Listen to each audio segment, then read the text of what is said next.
Going into college, I had two major emotions, one being really happy and one being really sad. I was sad that I was leaving all my friends behind that I built relationships with throughout the summer, but I was also happy to see where my future would take me as far as my career in business and what I could do with that and what I could learn. I've learned a lot through entrepreneurship this last semester, but one thing that I've really taken away is that entrepreneurship is about creating the future and not predicting it. Although predicting comes in handy when talking about stocks and other things like that, businesses are not going to open up to you. You need to penetrate the market and insert your business there.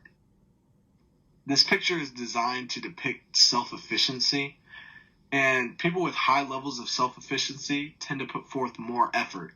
As our mindset grows and expands through the practice of self-leadership, creating, and improvising, we are more inclined to recognize and create opportunities. When thinking about idea generation in groups, I could not have found a better group to talk about. Each Avenger brings a different mindset and a different strategy to each problem, and that is something that makes them all work together really well, is neither one of them is bringing in the same exact information. Design thinking, whether really stupid or really smart, involves three parts: inspiration, ideation, and implementation. In the inspiration phase, you're defining the problem. In the ideation phase, involves generating and developing new ideas. And during the implementation phase, you are implementing them into the market. There are four parts to a successful business model: the offering, which includes customer value proposition, which states why the customer should buy your product or service; the customers, which is your target market; the infrastructure, which is all the resources you need to deliver; and financial viability, which is the amount of revenue needed to produce and fulfill the financial obligations. Developing your customers has 5 parts: end users, the people who actually use the product; influencers, the people who influence the purchasing decisions; recommenders, the people who evaluate and then recommend to the public; economic buyers, customers that will make large-scale purchases; and decision makers, which are basically economic buyers but with more authority. Experimentation is huge when finding what works and what doesn't. Through personal experience, when I played basketball, if my shots weren't going in, I'd have to critique my shot. So 5 parts to a good experiment are being structured, being focused, being believable, being flexible, and being compact.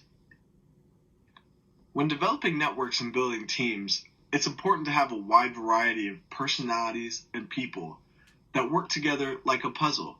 Each piece is different, but they all come together to fulfill the bigger picture. So you're not just getting blindsided by something important that somebody else might bring to the team that you don't have currently. The freemium model is something you find a lot on online markets.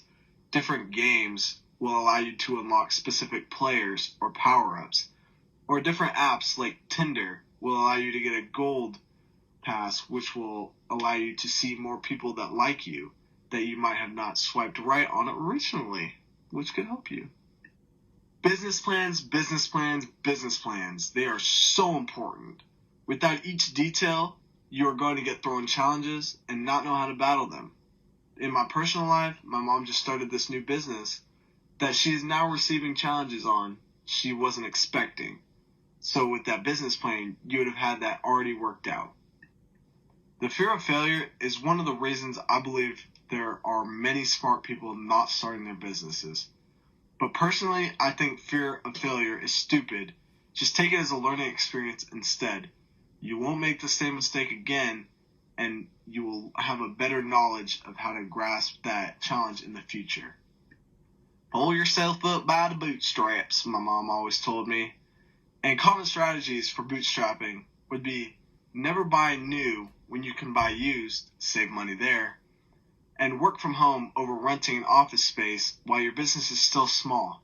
Another one can be take little salary for yourself and put that into the business.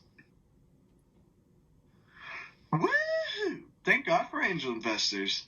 These people are truly sent from heaven.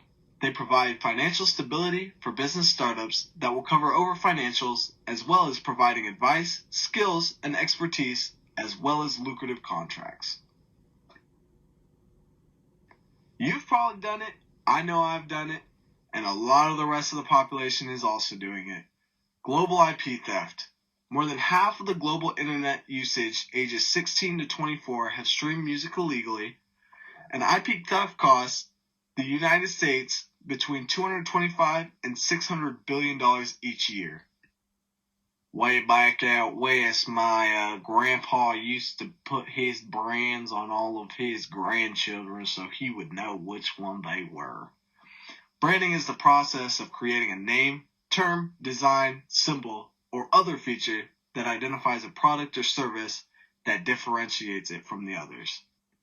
Entrepreneurs of small businesses got hit hard during COVID. It was sad watching all these businesses close to people not wanting to go shop anymore, but rather receive their gifts online. Since then, over 500 million entrepreneurs are spreading around the world to build their name back up for entrepreneurs. Woohoo! It's my turn. Thanks to my entrepreneurship teacher, you.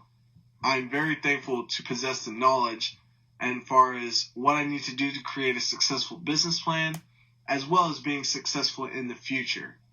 Without you, I probably wouldn't be where I am today. Thank you. Boom! There's my plan. Be rich.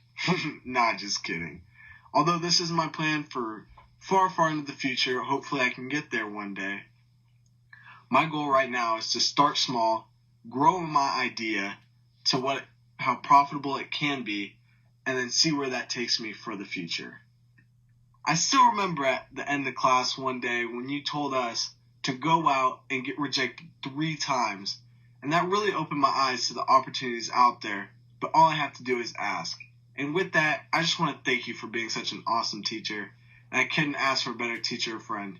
You did really awesome and have really encouraged me and taught me what I need to know to be successful.